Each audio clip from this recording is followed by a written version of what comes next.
Here's every way to waste your time in Minecraft. Don't blame me, you clicked on the video. Starting with, how about taking those iron golems out of the farm and instead putting them to use in a staircase? No joke, thanks to the insane amount of knockback that these guys give off, we can actually make a quite functional iron golem knockback staircase. Now, this is gonna hurt, so be careful, but what you gotta do to use this is go up, punch the iron golem, and then stay walking forward so that you climb the staircase. But really, while those golems will do the bulk of the work for you, they're definitely gonna leave a few marks. Building with slabs is a pain. Not only does it take an extra crafting step to make these, but when you accidentally stack up a double slab like this, then there's no way to actually break the two slabs individually. Now, you can place them individually, but there's no way to pick and choose which one of these that you want to break. And personally, that's why I like playing with mods like this, so I can pick and choose my battles. Or break the whole thing if I really want to. There's so many ways that Mojang can fix this, it doesn't make sense that it's still in the game. Probably the most common combination that you'll see in someone's world is putting fences and walls together with carpet. Yeah, for some reason, even though we're not able to jump over fences and walls normally, as soon as we put a carpet on top, making it admittedly taller, now we can jump over with these. If you really want to roll out the red carpet for your staircase guests, there's no way that you're gonna pass this. We've got the parkour house. Now, if you bought it for parkour, it's fine, but having to use parkour to get up to your house, that's pretty annoying. This looks like more like a cat play structure than an actual house. Just imagine putting this all in your like DoorDash instructions, just being like, there's a triple Neo jump you're gonna have to go. If you can leave it at my door, that'd be great. Like, sir, it is just it's a Starbucks. I don't know what you want me to bring here. Keeping your items safe and tucked away is a complex problem. And while an ender chest is often the solution, this doesn't seem too shabby either. As it turns out, this seed generated a buried treasure chest in such a way that it's encased in a thing of bedrock around all sides. And not only does this generate bedrock in a way that it's not supposed to, but it also gives a pretty solid defense to your valuables. That is, if you could even get inside. And honestly, for the amount of effort it takes to break in, you'd wish that the treasure inside was more worthwhile. Even though we can now craft bamboo and defense blocks like this, unfortunately those fences are always going to be thicker than the bamboo stem itself. But then again, this is only noticeable if you're able to get it to line up, because bamboo is randomly offset when you place it as well. So really, what seems like it would be a great combo is anything but that. So if you want it to line up, you're just gonna have to break the bamboo stalk and craft it into whatever you're building out of. The hamster tunnel house. This one hopefully keeps you a little safer than a hamster, but the whole idea here is that it's just a house that you exclusively crawl through tunnels to get around in. Yep, here's my top floor. There we go. It's definitely strange. I'm glad we got the glass here. If this was just built into something, it would feel so creepy. Just crawl around the air ducts like this. I want to feel at home. I don't want to feel like I'm invading. As you can see, since ender pearls are projectile, as soon as we throw it into a bubble column staircase like this, then it actually is possible to move it upwards in an angle. And really, the main downside of this might just be that as soon as you reach the top, your ender pearl still might be on cooldown. So if you want to head right down to the bottom in a round trip, you're not going to be able to do that so quick.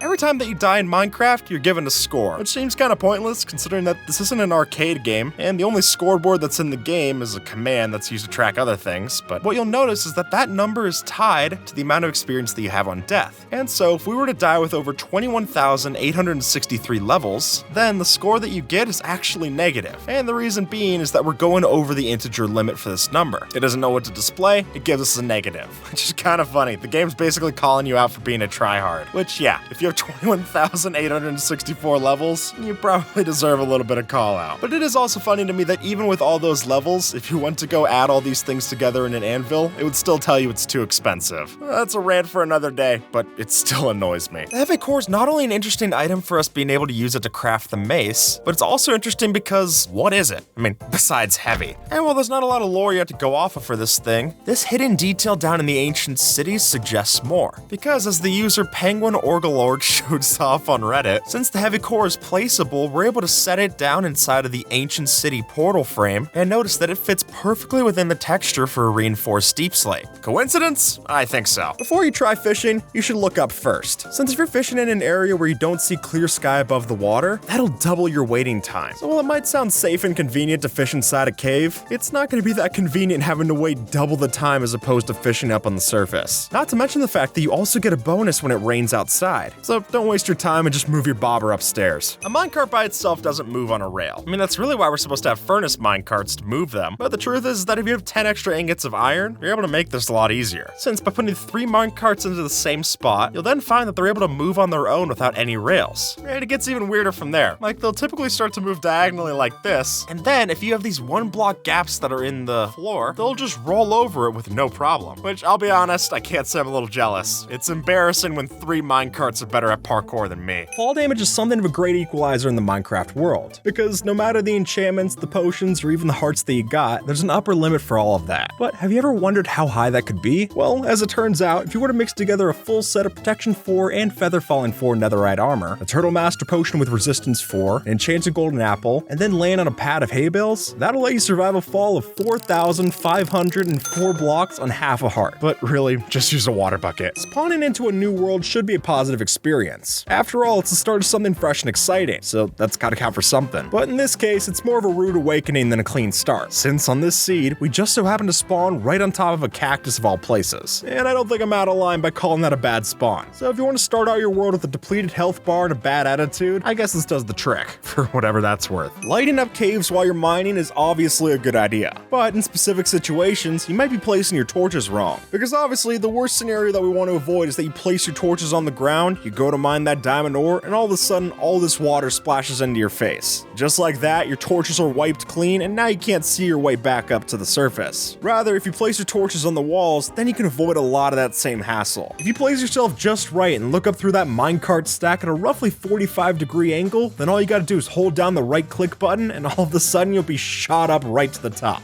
But if you go through all the trouble of building one of these things, just make sure you're not able to move the minecart any way off course. While you get the most experience from cooking ancient debris in a furnace, you know what gives you the least amount of experience? Well, sure enough, if you're cooking up your chorus fruit or your kelp in a furnace as an XP farm, you're wasting your time, considering that these items can give you an average of 0.1 experience points. And sometimes that means they'll give you no XP at all. And considering dried kelp isn't even that great of a food source, I don't think this is worth doing in the first place. The tallest possible 1-block wide staircase. This build is not only a monstrosity, but also somewhat of a feat of Minecraft engineering. And as you can see when you look at this, every single block that we're using has a different hitbox. It's impressive, but the only annoying part here is that it's not able to be walked up easily. As you can see, we have to jump up each individual step, which really isn't that fun. Never craft this block, because while it might seem handy to compress your 9 netherwort down to 1 netherwort block, unlike other compressed material blocks, this can't be crafted back into its base material. And considering the fact that you're able to get these blocks from the crimson trees, I'd say it's better to save your netherwort for your potion farm. There's already gonna be plenty enough supply of these the other way around. How about we go straight to the source and actually use full water source blocks for our staircase? And while looking at this definitely proves that it's a marvel that breaks physics entirely, when you actually choose to go up one of these things, then it's way more apparent why we have water slides and not water climbs. It's just not that fun. Insta-mining is one of the simple joys of Minecraft, which is why it can be frustrating when something breaks your stride. And while plenty of things can do that, nothing bugs me more than cobblestone. As it is, cobblestone takes longer to break than normal stone. And maybe it's just me, but it seems odd that a block that's clearly already broken and smashed up takes longer to break than a solid like regular stone. Unless Steve adds some concrete or paste to cobblestone after mining it, I think it just doesn't make sense. If you go to create a super flat world, and instead choose for every block in the world to be made out of enchanting tables, none of them will generate with books, which by itself is already kind of ruining Minecraft, but we can push it so much further. Since if you then use the fill command or world edit to reset those enchanting tables, then they'll have their books back, and the result will be a lot more headache inducing. Yeah, each of those books wants to take a peek at you, and the result is a lot of lag. Plus, it's just creepy too. Anyone who's ever come across a silverfish spawner knows that these suckers love to crawl inside of blocks. And while most of the time that's just a pain to deal with, strange as it may seem, we can actually use it for mining. Yeah, no joke. All you gotta do is anger one of them, and that'll cause the rest of them to break out of their blocks and join in. Meaning, essentially, we can dig a hole without a pickaxe. But in practice, it's just ridiculous. So even though it works, the cost to your sanity to pull this off might be too high to pay. What happens if you smelt mushrooms? Well, in every other version, nothing. You don't even need to cook them for mushroom stew. But in Pocket Edition, it used to be possible to smelt red mushrooms to get, well, red dye, which seems like a lot of hassle to go through considering that you could just craft a rose and get the same results. Obsidian mining is a pain in its own right, but as anyone knows, if you're mining this by lava, there's even more opportunities for irritation. Say you take the time to mine out one of these cubes, only for some then newly exposed lava to flow and then burn that item right before you could grab it. It's a rude awakening, that's for sure. And while there are ways to mitigate mitigate the risk by using a water bucket, that doesn't bring back the one I lost to the fiery abyss. And all that wasted time is surely gonna sting as you mine the next one. This is the rarest potion in Minecraft. So rare that you can't even brew it up. There's no recipe that exists for this thing. But if you were to type in this give command to give yourself a potion that has no NBT data, then what you'll get in your inventory is a potion that's completely blank. But you can also get tipped arrows of the same variant. So okay, what do? Well, when you drink the uncraftable potion and find out, unfortunately, not much. I don't know what you expected. It literally has nothing special about it. You might not have noticed this, but I don't know when you ever would have seen it. But on the off chance that you were to stand next to a cocoa bean and then let it grow, then it's true that as the cocoa bean gets bigger, it'll push the player down into crawl mode. That way you're not going to be suffocating when you stand next to it. But why you would be waiting right next to a cocoa bean to grow anyways, I've got no clue. This is the most efficient staircase that you can build in Minecraft. And really, to say that you can build this is kind of a misnomer. Sure, all of these are blocks in Minecraft, and there's nothing particularly special about this. But when you look closely, the amount of luck that it would take to be able to place the dripstone and bamboo in this exact part of the block that they spawned on, yeah, that would just be impossible. At least not through the help of specific block state commands. But when you got it all built and climb up it with something like a horse, you can see this really is a fast staircase, letting us climb 8 blocks vertically for every 1 block horizontal, which definitely isn't as pretty as a spiral staircase, but it's also a whole lot faster to climb. I guess you sacrifice one for the other. The honey house. Now, somehow this is even worse. All the floors and walls are made out of honey. Granted, you can't use it for a cool elevator like so, but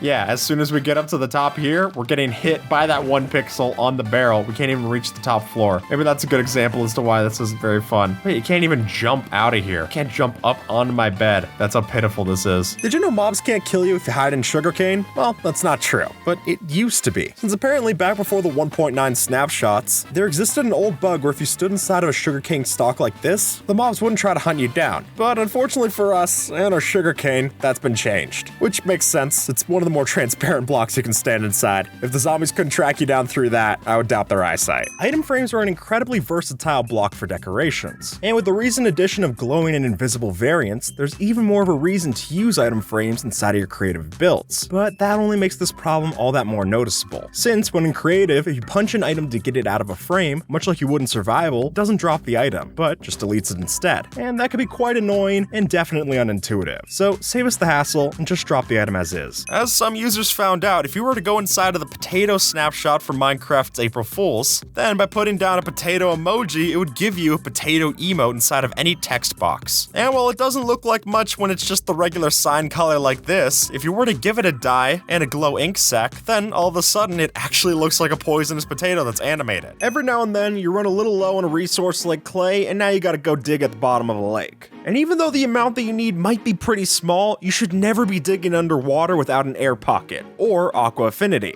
Mining while you're submerged takes 5 times longer than doing it regularly, which is a significant difference, and if you're mining multiple blocks at a time, it really adds up fast. If you find that regular staircases in Minecraft are just a bit too steep, then this might solve your problem. Admittedly, a bit too well. While sure, we're able to sprint and jump up one of these with ease, it's not exactly making it faster. Really, it might look nice and clean, but this is definitely one of the most underwhelming ways of traveling in Minecraft. And you know what's even worse? It's not even the longest staircase we can possibly make in the game. Gurgle sound machine. This is charming. So if we take our dried gas and we place it on the target and flick the lever, as those very helpful feathers say, we now have an automatic way to make a gurgle sound effect, if that's what you wanted. Because every time that it hydrates, it makes a little sound at the beginning, and as long as we don't let it fully hydrate, we get a reusable sound effect. Yeah, 16 items inside of this hopper clock, feeding in. You can use whatever timing you want. If you tick sprint, are we just gonna get the worst sound imaginable? So if you want to annoy your friends, I guess this is a way to do it. Getting a full netherite beacon in Minecraft seemed like something that was completely impossible. I mean, you would need thousands of netherite scrap and ancient debris just to make one of these. And so that's why Wadsy got so many views when they made theirs. But where this got even crazier is in Fizzybanger's response video to Wadsy. Because let's be honest, even though that's technically all the netherite blocks that you need to make this fully work, you can also add a lot more netherite underneath that beacon. And so if you're willing to get 805,303,260 ancient debris, it's possible to make a netherite beacon that reaches reaches all the way up to the build height. And if that sounds crazy, it is. Or rather, it was. Because with the build height getting a lot taller in recent updates, the Caves and Cliffs update made this a lot tougher to do. And this time, we're talking about 75.5 million for the netherite blocks. Yeah, even with duplicating all of these with shulkers like they mentioned in the methods, that's not a number I can say I'd want to count to anytime soon. Nor do I think I'd be able to count to it anytime soon, so I guess it works out. Loyalty as a concept is a really cool enchantment for a trident, but I guess it turns out that the trident is only so loyal. Because as you can see, when you throw it in the end void, no, the thing's never coming back. You lost it. Now look, I get why I'm not able to come back from the end void, but a magically enchanted trident, I'd at least expect it to put up a fight, but as it stands, this just makes tridents a whole lot less worthwhile when you're going around the end islands. And for that point, I'd rather just leave it in my overworld. Stockpiling the Eyes of Ender to both find and fix the end portal is a lot of work. And it'll definitely turn your day sour if you finally find that portal and you don't have enough eyes to actually fill it up. Which is why, folks, when you're on the search for the portal, you should never be constantly using the Eyes of Ender. Each time that you're casting one of those out, you're just rolling the dice that it's gonna break. Just stick to minimalism, and that'll really be all you need. We've got the ghast replacement prank. And you might have been hearing some weird sounds during all this, and the reason for that is that we went through and replaced your friend's happy ghast with an unhappy ghast. If you want to go and make an uneasy alliance and bring one of these through the nether, then that's a real rude awakening when they have to go deal with an unhappy ghast blowing them up. I mean, unless you're just insane with it like me. I don't know what to tell you there. And you can even use the ghast here to make a new dried ghast. Now, what you see might look like a lot of beehives, but the truth is that it's actually even more bees. Since through the help of commands, we were able to spawn all of these beehives, each of them with 3 bees inside. And as soon as daytime rolls around, you're gonna see all those bees come out to play. And the results are clear to see. Mostly because your computer's only gonna render about 1 frame per second. And honestly, it's hard to say I'm not jealous. Not of the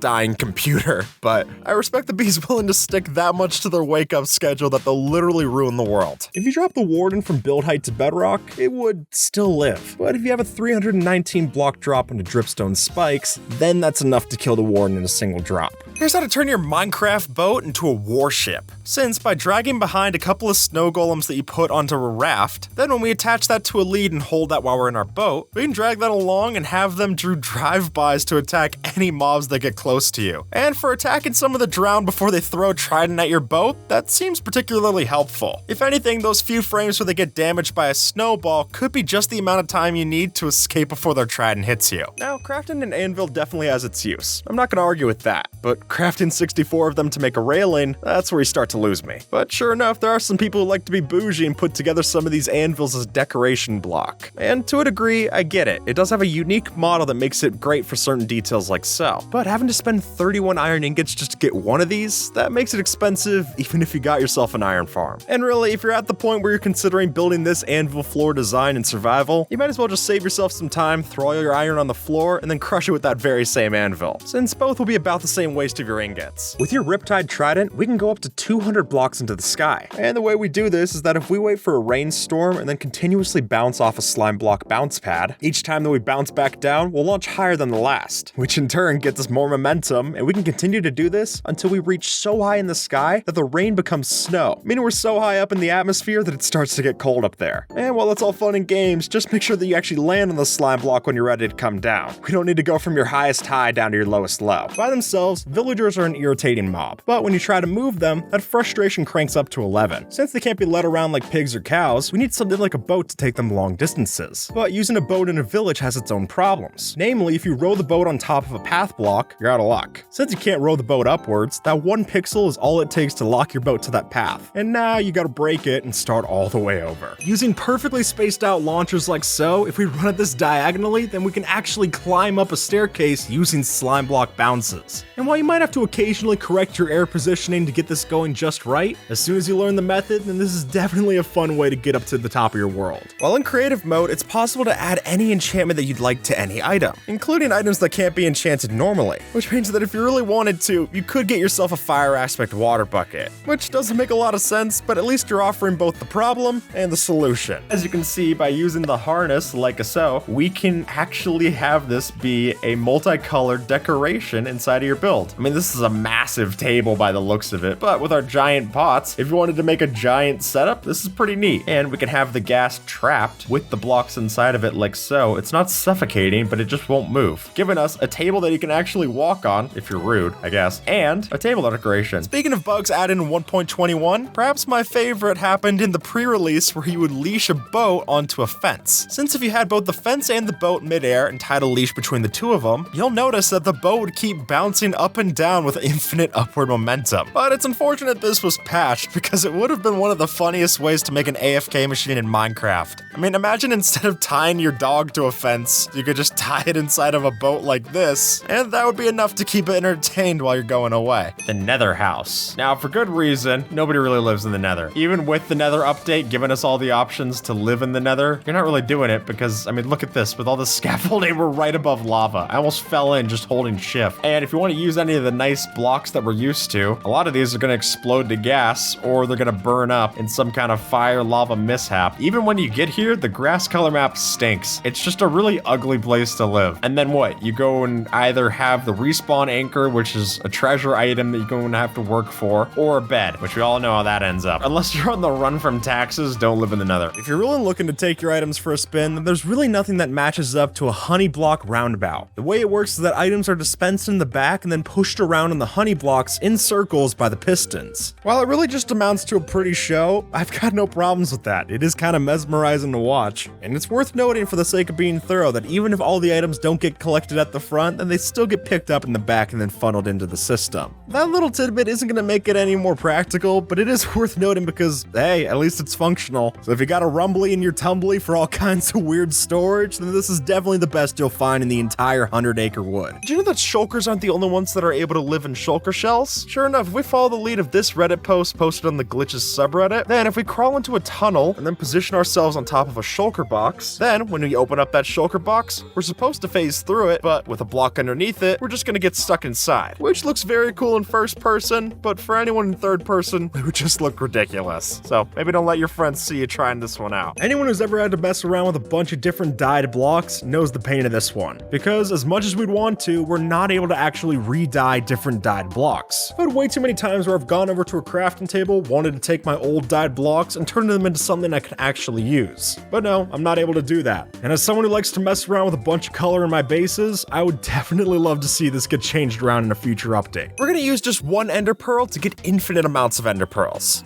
and then 0 amounts of frames. By setting up a repeating command block, we can type in this execute command so that every ender pearl entity that enters the world is therefore summoning other ender pearl entities, which right now doesn't seem that bad. But as soon as you make the decision, or the mistake I should say, to throw out an ender pearl, we'll quickly have more than 16 of the things. Then after seeing this, maybe it's for the best that endermen don't always drop ender pearls. Clearly they're a lot more powerful than we ever thought. Minecraft's end poem is an iconic ending to an iconic game. It wraps up an infinite sandbox with a surreal retrospective on what it means to make things in a world like Minecraft. And do you know how long it is? Well, the poem combined with Minecraft's credits scene goes on for an excruciating duration of 27 minutes and 15 seconds. Now, of course, this useless fact will not help you in any way. But what's so exceptionally useless about this fact is that Minecraft's 27-minute and 15-second credits doesn't even come close to breaking a world record. No, the longest end credits scene in a video game goes to Mighty Number 9 at a whopping 3 hours and 47 minutes and 50 seconds of playtime. Maybe we can get Julian Goff to write another 3.5 hours of scrolling text, which would still be more worthwhile going through than playing any of Mighty Number 9. If you were to take the time to set up all the prismarine blocks to fully power up a conduit, then you'd notice that the conduit block inside actually gives off the same light level as glowstone. But really, if you're going through all that effort to try and light up your local lake, why wouldn't you just use that prismarine to make a sea lantern? Or better yet, use the actual glowstone that you would need to make the sea lanterns and just use that because obviously glowstone's as bright as glowstone. Or the real cheapest option, 4 sea pickles gives off the exact same amount of light, a level of 15. The Happy Gas hitbox will block players. And so if we were to trap one and manipulate it with a minecart, then we can make a full door that opens and closes with using no pistons. There we go. We just slide it into place and we've got a little bouncer. It's also a door that smiles at you. What's better than that, huh? The ability to glaze terracotta opens up a bunch of new patterns to use in your builds. And while some of those are fun, others can be a headache. For an example, if we look at the light gray glazed terracotta block like this, it seems fine. But when you align it like so, the middle design doesn't line up across the blocks, which shuts down some really interesting floor patterns before they could even get off the ground. And maybe there is someday we'll see these centerpieces line up with one another. But until then, I'd rather just use a different block. What would happen if you took the new Windburst enchantment that you can put on the maces, is, and through the help of commands or NBT Explorer, bring that level all the way up to 100. Well, perhaps surprisingly, it's not just 100 times stronger than level 3.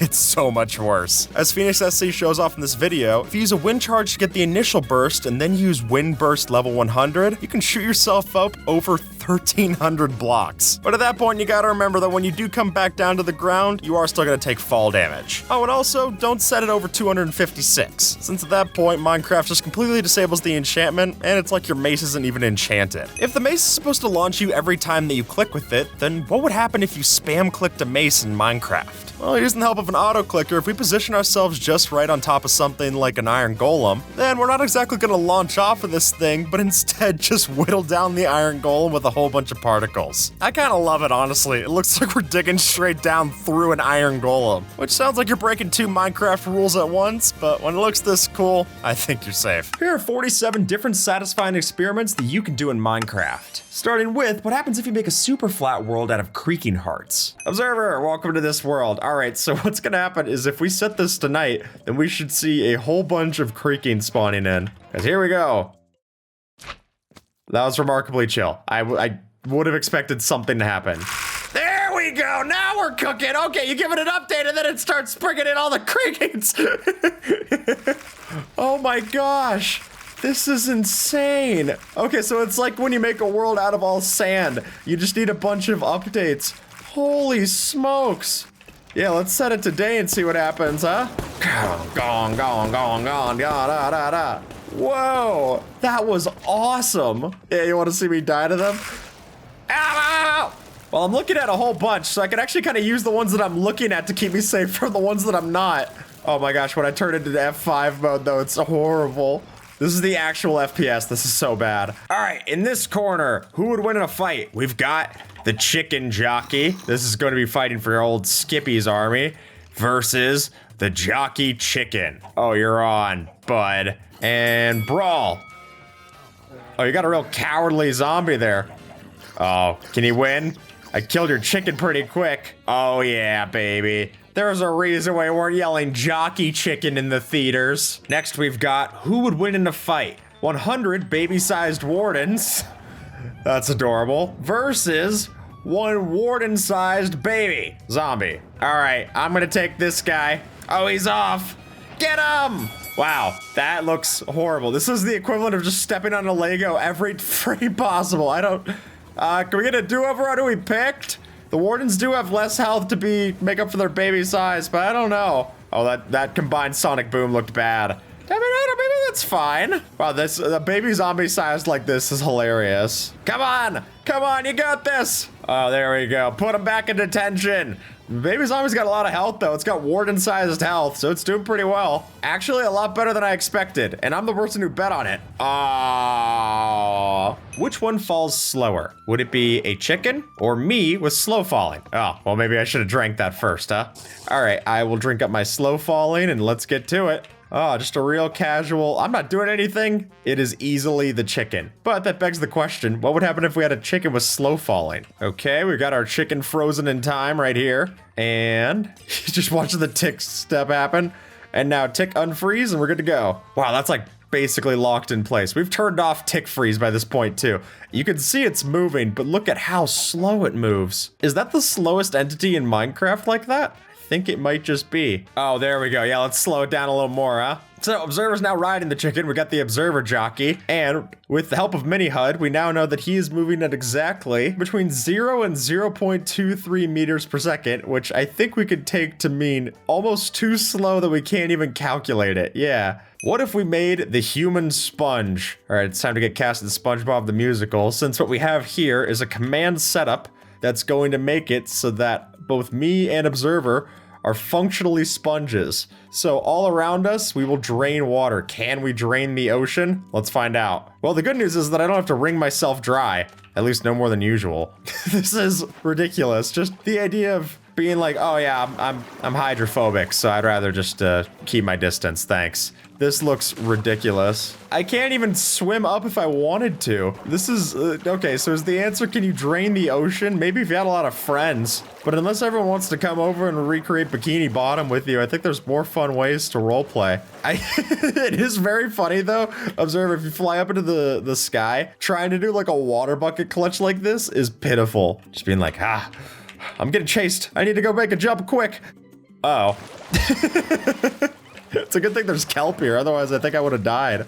How slow can we possibly fall in survival? There we go, we got my speed in the top left corner there. So if I fall, I reach like a top speed of about 30 blocks per second, which we're trying to reach the bottom speed here. So if I was going through like scaffolding, you know, like 3 blocks per second, it's actually faster going down scaffolding than up. I never realized that. So if I drink my slow falling potion, that gets me down to 7.6 at my apex there. If I go against honey blocks, this is gonna slow me down even more. Not that much more. I mean, okay, so it's like between 2 point whatever and 3. Now if we add in a couple of these. Okay, now I'm going 0.01. Oh, if I also fall through the powdered snow. Yeah, it's not stacking, so it's 0.01 blocks per second is the slowest I'm able to go here. I'm also gonna freeze to death, so that's actually the fastest way out that I have, is literally just an easy way out. Oh, right, we can reach water through this too. Okay, good point, Observer. Wow, you can't even tell that I'm in the block yet. I thought I was just standing on top of a barrier. Oh, this is even slower. You got it right, Observer. I'm at 0.003 meters per second. You can see I'm just barely moving at the pixels. So if you look at like a frame of reference, you can see that I'm going slow. Oh my gosh. So which of the vines would grow the fastest? So if you're not exactly in the know, we do have 3 different kinds of vines. We have twisting vines, regular vines, and weeping vines. So weeping vines are gonna have to grow hanging from a block. These will grow on the face of a block, and the twisting vines grow from the bottom. Oh, Observer's got the right idea. We're gonna be using observers themselves to detect these. And then we'll do the old tick sprint. So Observer, let me know something. So apparently there actually can be a difference, potentially, between hanging off of a block for vines versus growing on top of blocks Ivy League style. Oh, we got an early lead by the old twisting vines. Come on. All right, 100 times speed. Here we go. Well, the vines are growing to the side, so that's not exactly in their best interest. Man, the vines are growing everywhere instead of where they're supposed to be. All right, twisting vines has already made the halfway point. Come on. Is that regular vine gonna stop the twisting vine? I mean, if that happens, I guess that's part of the strategy in the race. I mean, the regular vines have almost reached the bottom. I mean, it's easy enough. I could tell you right here that I can tell you when I notice it reaches the bottom, even if we don't have the observer there. All right, it was the regular vines. And sure enough, that did stop the twisting vines. The vines grow faster because they have a 25% chance of spreading each tick, as opposed to the other vines, which only have a 10% chance. However, as we can very clearly see by our now littered set, the vines will also grow all over the place as opposed to straight up and down. Funnily enough, we can make a flower that kills just about anything because a falling block can be set to any block type as far as how it looks, and it can also mimic how an anvil drops as well. So by using the right command, which was this one right here, you can copy all of this to make a lily of the valley that'll drop on us and actually kill anything that's underneath it. But you know what's funny is that if we were to just have a regular flower underneath it, like so, then we'd be completely safe because the flower would break it as a falling block. Next, we're going to test, is it possible to eat a chorus fruit to get yourself on or off the nether roof? So this is showing me the teleportation radius for my chorus fruit. Let's see if I had a clearing underneath, if that would take me upside down. Hey, look at that, sure enough. Now, will it take me on top of the roof is the question. So far, it's not looking like it'll teleport me up. That makes sense. So because it works off the same teleportation engine as Enderman, Enderman can't teleport on bedrock, so neither can we. Oh, so according to the wiki, they just full out stop if we're above the nether roof. So this would only, yeah, look at that. Weird, no teleporting at all. Is it possible to walk between chests if you get so small? Now, obviously, a chest is not a full block in size. It's actually 14 pixels compared to our regular 16 that you would see here, because it's got 1 pixel off that side, 1 pixel off that side. So if I were to change my size, is it possible enough for me to get small to actually walk through? Well, let's find out. I'll start with 35% size. So toddlers skip the tutorial, can't do it. What about 25%? Not quite. 15? 15%, look at that. Oh, that's actually a really cool hiding place. We gotta do a tiny hide and seek. But actually what's funny about this is that your camera starts cropping inside. So I can almost look inside of this chest. I just can't see any contents. And then if I get to 1% size, oh my gosh, now I can actually like tuck myself in here. And what about 300%? Well, obviously not. Can you drown in a waterlogged chest when you're scaled down? All right, so I'm gonna make myself 0.2 of my size, very teeny tiny. Sure enough, you actually can. Wow, I wouldn't have expected that working. Wow, I can even go down in these puddles here inside of the waterlogged blocks. That's really neat. Here we go. Chest clutch. Nice. What blocks can you use to obstruct a guardian beam? Oh, here we go. We got our guardian inside of a minecart, so it's not gonna move. So what can we use to save ourselves? We got a couple of different blocks here, Observer. We could split these. I'll take some from the top row. You can take some from the bottom. Oh, so it's shooting through the block because its line of sight is directly above it. So what we can do is we can place stuff on top of it. Heavy core, safe. What about cake? Sure enough. Fence. Does fence have different parameters though because of line of sight? Maybe a little bit. Candle? Even a candle works. Glass? Even glass works. Slab, obviously. Stone cutter, grindstone. Oh, grindstone actually didn't seem to save me. That's very interesting. Wow, that actually works off of different behaviors than other transparent blocks. So it's a hitbox raycast. Look at that. The lectern, but can it get me from like this angle of the lectern? It can. How much TNT do you need to kill a warden? Oh, this is gonna be fun. So we can toggle on our counter. All right, so I summon in the warden and then I can summon in, obviously, that's 5 TNT right there. Not enough, you got it. 57? 57 was enough. All right, let's just try to find the sweet spot. 21. Blackjack. 21. Okay. That's less than I would have expected, actually. 16. Sweet 16. Okay. 10. So it looks like 10 was just about the amount. All right, let's go to 9. Wow, exactly 10. Huh. What happens if you're riding a pig when it gets struck by lightning? All right, well, let me summon this guy, ride him up, and then summon lightning above me. Whoa, what? No, I would not have believed that happened for a second. This is my carrot on a stick work. Maybe I need something else that's more inspiring for this guy. What happens if I attack him? I can't. All right, here we go. Summon lightning bolt. So if I punch this guy, I'm safe. Ha ha ha. He's like, dude, get my hat off. Dude, he's right up there. Dude, stop waiting around. I'm sorry, I can't read. I'm trying. Stop moving. I'm not trying to stop. What if I killed it and it dropped a saddle? Hey, you wanna slay it for me? Nah, just the gold nugget. So if you're willing to spend a saddle, you could go and ride the coolest mount in Minecraft. Now we're going to find out just how many ores are in a single chunk. So we just picked a random chunk here, and by clearing it out by using Axiom or World Edit, we can then go through and select this area and see just how many ores are in this specific chunk. Well, the truth is too is that this distribution will change depending on the different biomes that you're in as well. Like mesas, you're gonna get a whole bunch more gold ore. Extreme hills, you'll find your emeralds and stuff in those kinds of biomes. Alrighty, so from this one, we see that we've got 210 coal ore, 130 iron ore, 28 deep slate redstone ore. I wasn't expecting that to be so high. Followed by deep slate iron ore, 26, deep slate gold ore, 21, redstone ore, 20, lapis lazuli ore, 16, gold ore, 16, deep slate diamond ore, 8, a regular diamond ore, 5, lapis lazuli ore, 4,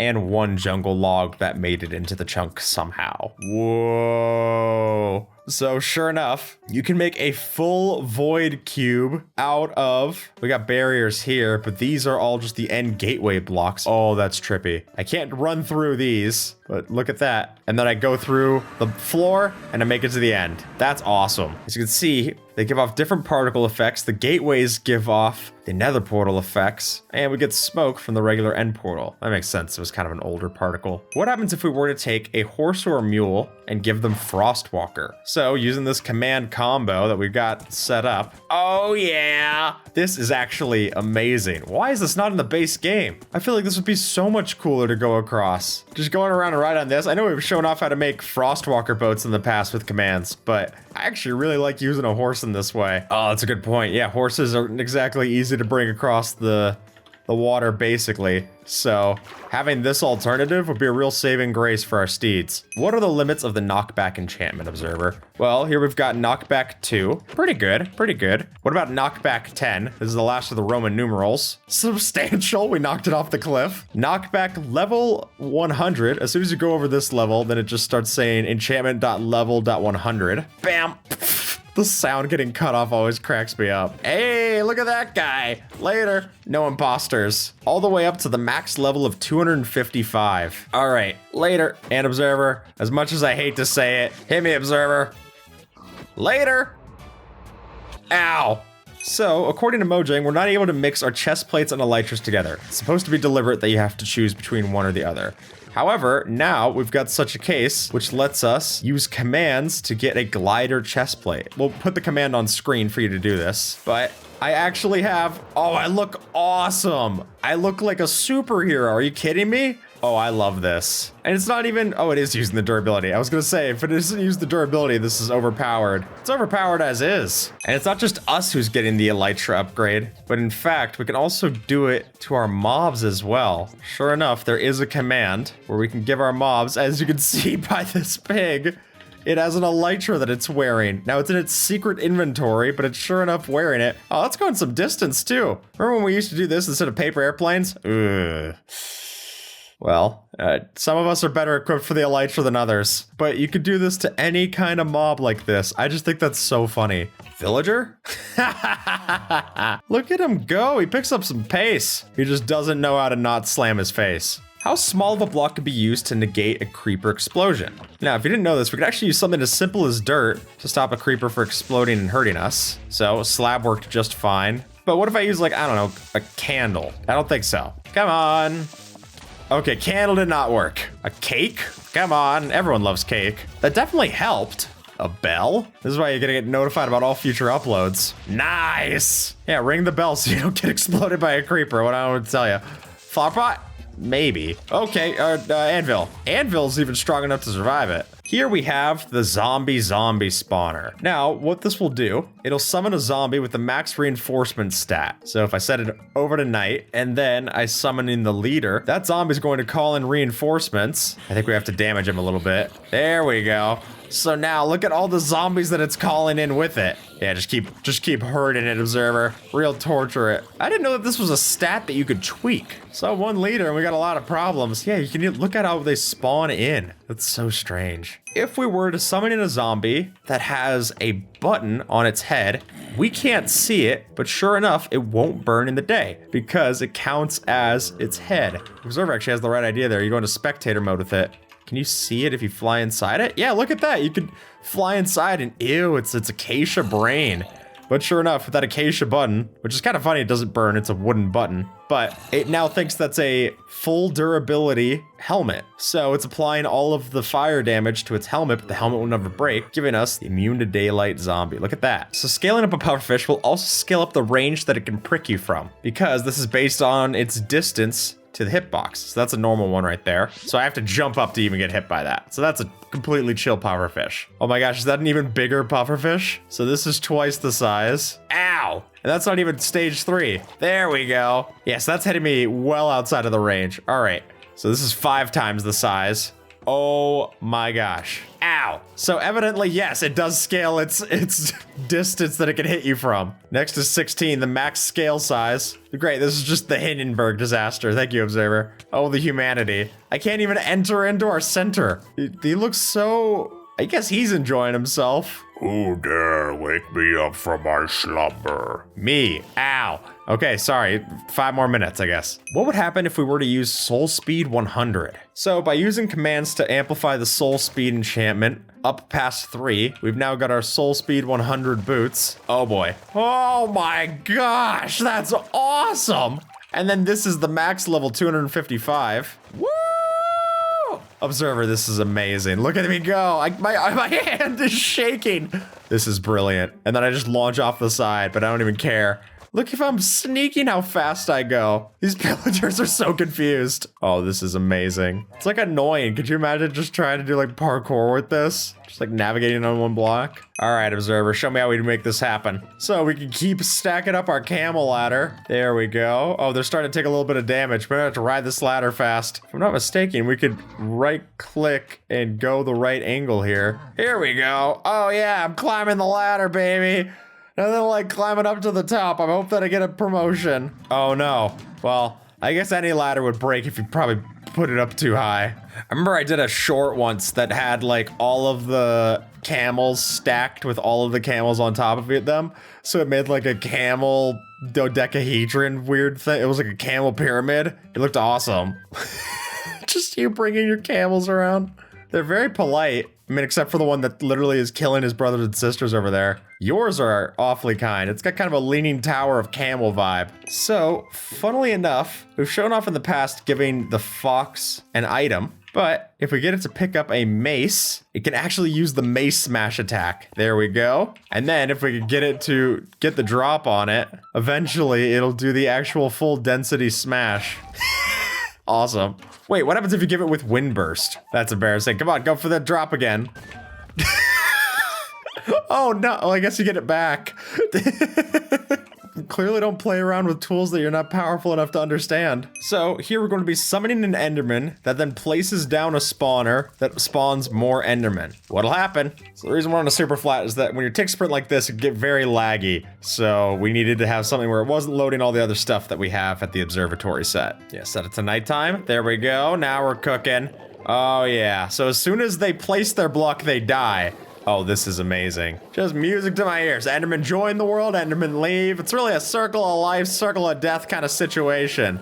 Look at these towers of spawners that they're building out. All this started with one little guy. The villager item redstone. And what I mean by that is that we can actually have Skulk detect when a villager puts out their item. So if I were to have the different things to go and trade with these villagers, like if I hold out the iron, it'll detect that the villager's holding it. Hold out the gold. There you go. But look, we can like basically selectively hold items to trigger redstone this way. So I could say like, oh, okay, I want to let someone in my store. You got to make sure they have diamonds first. How cool is that? In this video from Michael23B, we can see that they made a junction where if you're holding out different items, it'll actually decide which way your minecart should go. Because we have a villager holding here in the middle, and then it directs us the right way. That's so cool. So this is a tag that was added in kind of sneakily to Minecraft. We covered it in a changelog video in the past.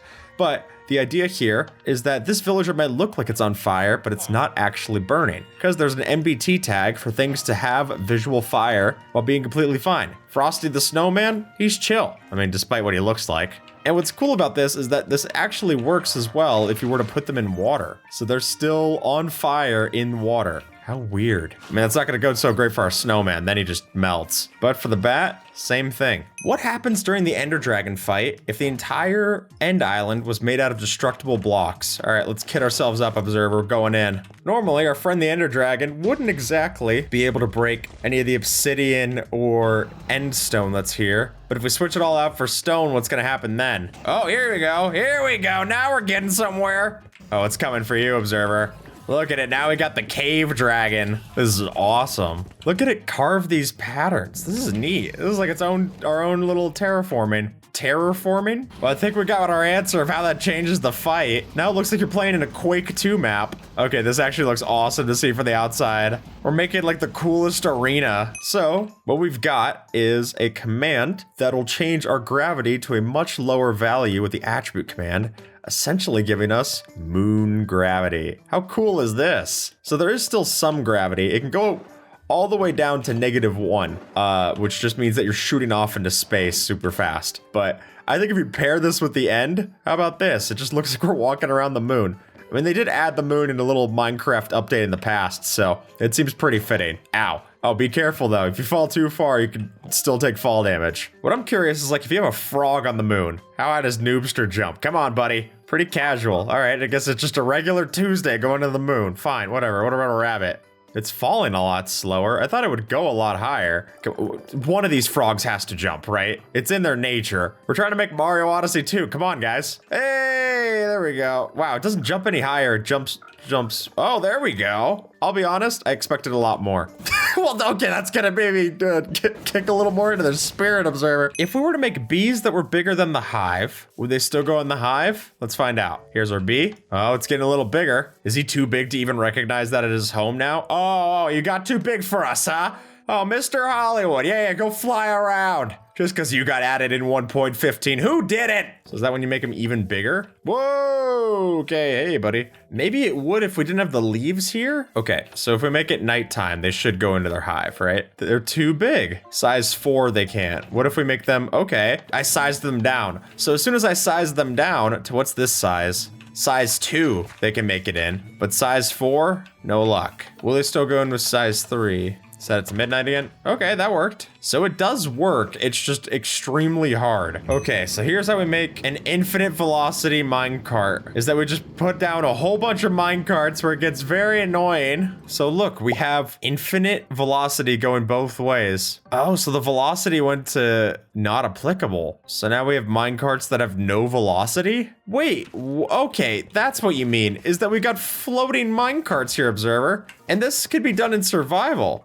What? We could even be riding these as like a way of making a bridge out of minecarts. So it's like a virus. So as soon as one minecart touches another, it ruins its velocity. Yeah, these are all in vanilla. This is, I know we were in creative when we built this. You could build this in survival. What happens if I were to push this with a sticky piston? So I can move it with the sticky piston like that. What the? And I can still ride it. This is the strangest thing. What is the maximum level of XP that you can get in Minecraft? So the maximum level is going to be 238,609,312 levels. From here, the XP bar is completely removed. This is the highest for survival. Going any higher than this would give me a negative level, right? Because it goes over the integer level. So it's 256 quadrillion, 204 trillion, 778 billion, 204,999,070 XP. So, how many chickens would that take? So if we get an average of 2 XP from a chicken,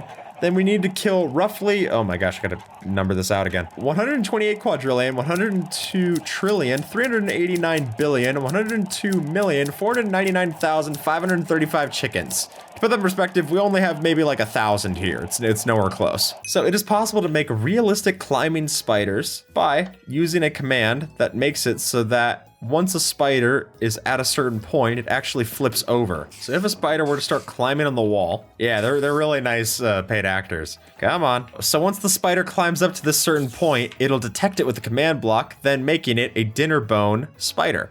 I think that's pretty cool. Also terrifying. Get out of here. I'm sick of spiders. How many axolotls does it take to kill the Elder Guardian? Let's find out. All right, buddy, I really need you to really pick up the pace here. All right, 4 axolotls? Wow, we could do exactly 1 attack to it before it has to regen. That's pitiful. 5, 6, 7, 8. 9, 10, 11, 12, 13, 14, 15, 16, 17. Okay, that's 18, 19, 20, 21, 22. Dang, look, it only took 22. That's pitiful.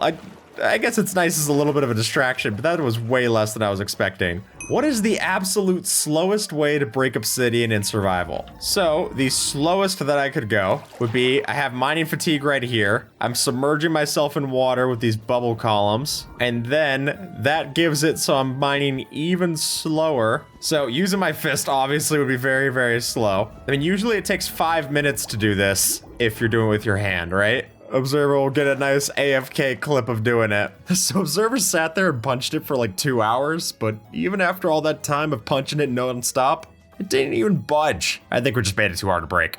So although it doesn't show, mobs like the Blaze could actually be holding an axe in its secret inventory using commands. It can actually disable my shield. Yeah, look at that. So it turns it off and then it can still kill me. So now my shield doesn't work because it's disabled, so I can't even block it until the cooldown's done. I'm just saying, if they want an idea for the wildfire, I think that's a pretty cool one. What level of haste is needed to instant mine deep slate? Let's find out. Well, we know that efficiency 5 is not the answer. I can just tell you right now, flat out nope. All right, so if I have haste 2, still no. Oh, that makes it painful to go and make a perimeter. The second one is haste 8. Hey, here we go. So the animation doesn't even load because my hand's going so fast. Look at that. All right, so with haste 210, I can insta-mine obsidian, baby. Oh yeah. Awesome. Just delete anything. Yeah, even blocks that I'm not supposed to break. Okay, I'm a little slow on the old tree trunks, but things like dirt and stuff, completely fine. Blocks of netherite. Oh yeah. Look, I can even break reinforced deep slate. Yeah, that's insane. Mycelium versus grass. Which one grows faster? Let's find out. All right, observer's fighting for the mycelium. I'm fighting for grass. It's time for me to go touch grass, observer. All right, my strongest soldier. Advance. All right, now changing the random tick speed. Here we go.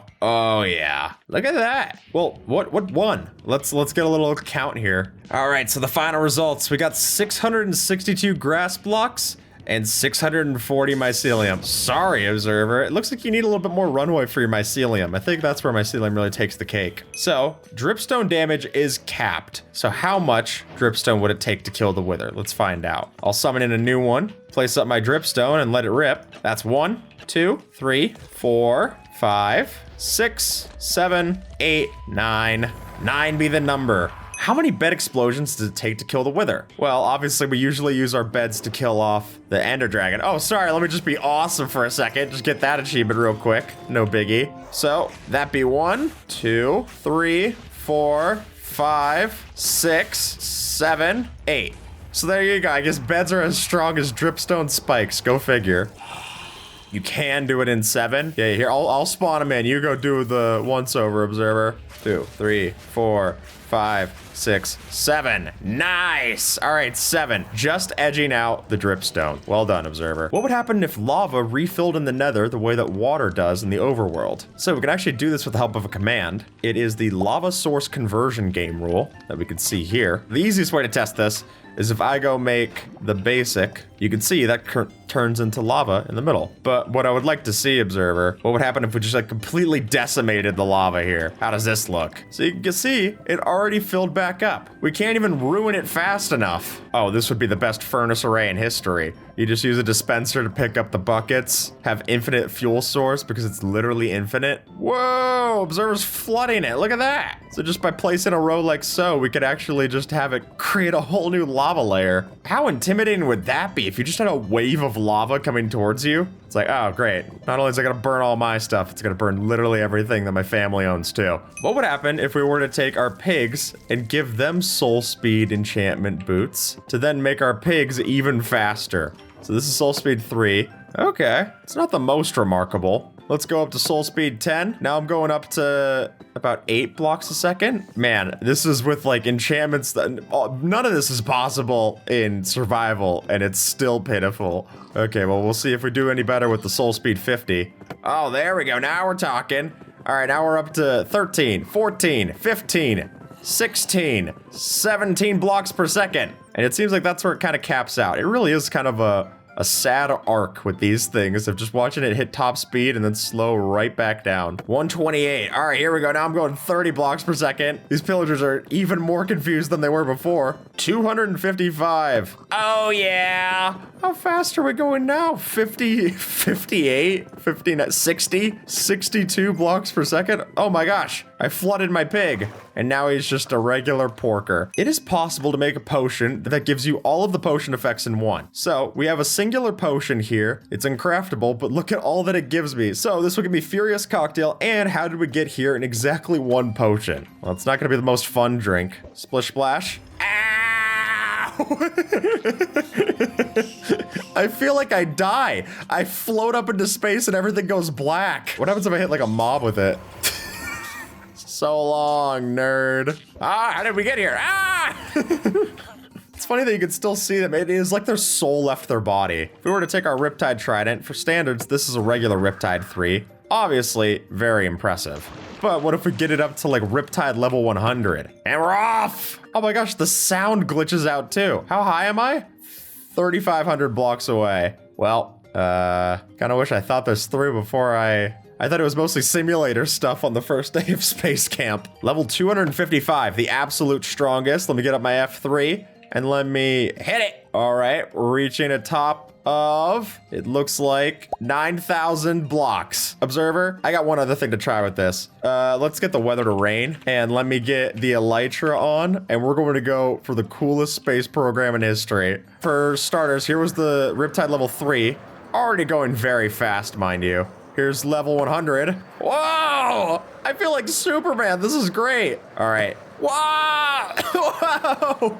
Okay, I hit the 255. That's awesome. No one can hear me scream. Yeah, 23,000 blocks away. I'm also 6,000 blocks in the air. That's amazing. Steve has changed over 30 times since 2009, from the zombie placeholder in an unplayable game to the billion-dollar leading man in the movie. So here's how Steve took over the world. It all started here. This is a game called Left 4K Dead, a top-down zombie shooter that Notch created for the Java 4K Game Jam back in early 2009. It's pretty basic, But it did inspire Notch to create his first ever 3D game, Zombie Town. And while Notch never ended up finishing Zombie Town, from what we can see in this clip, one thing stuck around: the first ever version of Steve. Ever since Minecraft started development in May 13th of 2009, there's been mobs. And the first mob added to the game was the, zombie from Zombie Town. And although these mobs were still referred to as zombies in the code, it was clear that Notch wanted to eventually use this model for the player. Seen from this blog post on the Word of Notch, titled Exhausted but Happy. So at the end of May, Notch would release the first official multiplayer test for Minecraft. And it was here that the player officially adopted the Steve model. And because of the blocky low-res character design, Notch realized that this actually could work to give every player unique skins. So then on June 13th of 2009, he did exactly that, giving the ability for paying users to go in and add custom player skins to their Minecraft website. I guess style's always been pay to win. And on September 1st, 2009, the classic survival test showed off hat layers. And while that extra hat layer is nothing new to us nowadays, what is interesting is that this is back during the time where there were official versions of Steve with a hat layer as well. That being this unused version of Steve with an extra hair layer, and this version of the Steve mob with glasses. But then on October 27th of 2009, Steve got another change to his look. This is the update that shaved the beard. And it's wild to me that this beard only existed for such a brief period of time in 2009. And to clear up some confusion, it is actually a beard, not a smiley face. With these 2 pixels here being his actual mouth. What's weird is that they used this bearded version in all of the later merchandise as well, making it just as iconic as the version without the beard, even if it only existed for a few brief months in 2009. On August 22nd, 2010, we saw our first ever official sighting of Herobrine, which itself was based off a popular creepypasta called White Eyes. But that original post was just about a pair of floating eyes. It didn't have anything to do with Steve or the Herobrine model. But what the post describes is that there's a creepy entity that once took on a player's skin inside of a single player world. But the whole concept got a lot more popular after August 30th of 2010, when live streamer Copeland on Brocraft staged a Herobrine sighting on a live stream. And it even caught Notch's attention, since on September 1st of 2010, Notch confirmed it's not real, but it might be soon. And later on, we'd see Mojang play into this with a running joke in their patch notes saying removed Herobrine, originally starting with that joke on beta 1.6.6 in May 2011. And to show just how popular Herobrine is, when the Guinness World Records held a poll for the top 50 video game villains, he ranked number 46, but he's never been real. Crazy. And stranger to me still is that Herobrine had a name even before Steve, since it wasn't until October 24th of 2010 that Steve actually got an official name. Before then, the community had just gone along with the name Steve as a joke. But during this Tumblr post, we could actually see Notch allude to this change during his announcement of the Super Meat Boy collaboration. And that would be where we'd actually get Steve, otherwise known as Mr. Minecraft apparently, in Super Meat Boy, which if you managed to play enough of the game, you could unlock the special character, and he basically breaks the entire thing. Since while Super Meat Boy is meant to be based around incredibly difficult platforming challenges, with Steve you could just break the blocks in the terrain and then place them to get over all of it. Makes sense he's an endgame reward. And then Steve went from crossing over into other games to crossing over into real life. Since before Jack Black ever played Steve in the Minecraft movie, the first ever live action Steve appeared on Minecraft's YouTube channel. That being in this joke video that Mojang released on their official channel, which ended with the note saying we miss you Notch, and it featured a reference to CNanners, one of the most popular Minecraft YouTubers back then. In the Pocket Edition demo that Minecraft showed off at E3, we'd see a new version of Steve show up, with his original skin being much brighter than what we see on Java Edition, and his shading being almost non-existent. In the second pre-release for Beta 1.9, we'd see Steve show up in an unlikely place, a nausea effect icon, which back at this time was originally made to be Steve throwing up, but that would be changed to be later removed in 18W43A, making it look like a green stomach instead. And as Beta 1.9 left pre-release, it was finally time for Steve to hit the mainstream, with Minecraft's official release at Minecon of 2011. Well, there had been a Minecraft Con meetup back in 2010, but this one was a whole different level, and it was the first one where Minecon attendees could actually receive a Minecon cape, as well as notably a cosplay contest, giving an early view to just how much Minecraft Steve had taken over the world by this point, and that's still very early on in the world domination front, since also at this convention, Minecraft officially released at version 1.0. So because of that, Minecraft released its own official trailer for the game's full release, and in that trailer posted on December 6th of 2011, you could see a unique Steve skin that never showed up anywhere else, featuring Steve with mossy cobblestone pants and a gray shirt. On June 1st of 2012, we'd see Minecraft officially get its LEGO set, but not through the LEGO Minecraft set line that we'd see now today, but instead through the LEGO Ideas program, then called LEGO Kuso. Since in December of 2011, Mojang started a petition to get this set made, and to say it was successful is an understatement, since it passed over 10,000 signatures after just 3 days, and it was the third ever LEGO Kuso project ever approved, giving us the final set called Minecraft LEGO Micro World. And while the version of Minecraft Steve that we see here is far from the LEGO minifigures that we'd see later on. What is cool to note is that Mojang pledged to donate 1% of the LEGO Kuso royalty into charity. While things are going great for Steve in the real world, he was starting to look a bit off in game. Thanks to this glitch from 1.4.2, you could sometimes see the player model in the inventory flip around into strange orientations. And this would be the same bug that would cause it so that your elytra would cause you to flip over when you checked your inventory. And that existed in the game until 1.21.2, over a decade later. On May 9th of 2013, Minecraft released the official Xbox Anniversary Skin Pack, which was a way to celebrate the first anniversary of the Xbox 360 edition of Minecraft. But worth noting about this pack is that it featured official versions of skins from Minecraft Herobrine, which is scary, but I still think that this Minecraft Steve mascot head is even more cursed. On August 22nd of 2014, Minecraft Steve got his new friend with Alex getting added to the game. And originally this was added as a skin that would give us a new option for the characters to have a 3-pixel arm, as compared to the normal 4-pixel arms that Steve had by this point. And according to Jeb, the inspiration for Alex actually comes from his own appearance, because he wanted it so that he could personally take the blame for any negative feedback on the skin. And an original version of the Minecraft Alex skin actually featured glasses just like Jeb. And the way that you get these default skins is that they're randomly assigned to new accounts based on their account ID. And originally, Alex first appeared in Minecon 2012's banner artwork before officially being added into the game 2 years later. We were getting big changes to our player models on Java, but it still took nearly a year before our Steve on Pocket Edition would match the one on PC. And this alpha build was also the first version that allowed us to change our skins on Pocket Edition as well. On Snapshot 15W31A, the glowing icon was added into our glowing effect. And originally it was Minecraft Steve's face with a border around it, but that would then be changed on October 24th of 2018 to now be a skeleton version instead. In July 2016, we had official Minecraft LEGO sets past just the LEGO Idea set, and as such we saw Steve and Alex and a whole bunch of the others show up in the LEGO Club magazine issue. But if we zoom in here, you can also see this weird mention about Steve saying that he's Alex's boyfriend, which was such an error that they had to correct it within the next issue of the magazine. Rough. Imagine getting friend-zoned by a magazine. On November 18th of 2017, we saw the first ever official Mojang cinematic, which is strange to think about considering how they do all their trailers today as animations, but to this point they were all just shot in-game, and it wouldn't be until the Super Duper Minecraft musical that they released for the Super Duper graphics pack that we actually saw an animated version of Steve, albeit a little cursed. And that whole Super Duper graphics pack, that was scrapped too. But some of the visual features that we saw here were actually made present in the modern vibrant visuals updates. But I'd argue that the biggest trailer for Steve came on October 1st of 2020, with Steve being announced for Smash Bros, showing Minecraft Steve fighting off against all the iconic Nintendo characters. And let me just say, the reactions to this reveal are really something special. It's Minecraft! It's Minecraft Steve! If only we knew then just how much of a wreck he'd be for the competitive meta. Because when Steve was finally released on October 13th of 2020 as the 77th fighter for Smash Bros, it was only a matter of time before he would rise up the ranks of competitive play. Now being so good that a lot of major competitions actually ban him. Because if you're a top level player, then having the ability to place down all these blocks and control the ledges like this is really hard to compete with if you're playing anything else. As an example, at Cavalier Clash 6 in March of 2025, 12 of the top 64 players used Steve. The next most popular character, only 3 top players played. Oh yeah, and they also got rid of him holding beef because it looked weird. I wasn't gonna get through that section without mentioning it, sorry. By May 28th of 2022, Notch had already stepped away from Minecraft development for years by this point. But we did get a tweet officially confirming where Minecraft Steve's inspiration came from, with Notch saying that it was originally inspired with the Quake character skin, which, looking at it side by side, I really don't see it. But even if you did, I mean, come on, Steve easily frame mogs this guy. Straight up Choppelganger. On August 20th of 2022, we get new default skins added in Minecraft Live. By this point, Minecraft had taken over the globe, and so to give more diverse options to all the players, Minecraft would add in Noor, Sunny, Ari, Zuri, McKenna, Kai, and Efe. And along with this, we also saw all 9 default skins, including Steve and Alex, now available in both wide and narrow arm models. And along with this, we also saw new designs for Steve and Alex, with Minecraft texture designer Jappa responding to player feedback regarding UVs and texture adjustments. Oh, and also, Steve got his beard back, and cuffs to his sleeves too. To celebrate Minecraft's 15-year anniversary, Google worked together with Minecraft to add a minigame to the search page, so that if you searched Minecraft, you'd be taken to a Google-driven Minecraft minigame with Steve's fist appearing in the corner of your screen. And as you click different elements of the search page, you can mine through it to see the blocks behind. And this is still playable today. Just search up Minecraft and click the little icon at the bottom of your screen. And as you break different materials, you can even upgrade your tools, breaking the cherry logs to get yourself a wooden pickaxe, breaking the stone to get yourself a stone pickaxe, until eventually you scroll deeper on the web page, getting yourself a diamond pickaxe at the very end. On September 4th, 2024, we'd see the first ever appearance of Jack Black in the Minecraft movie. In case you didn't know who he was, don't worry, he'll tell you.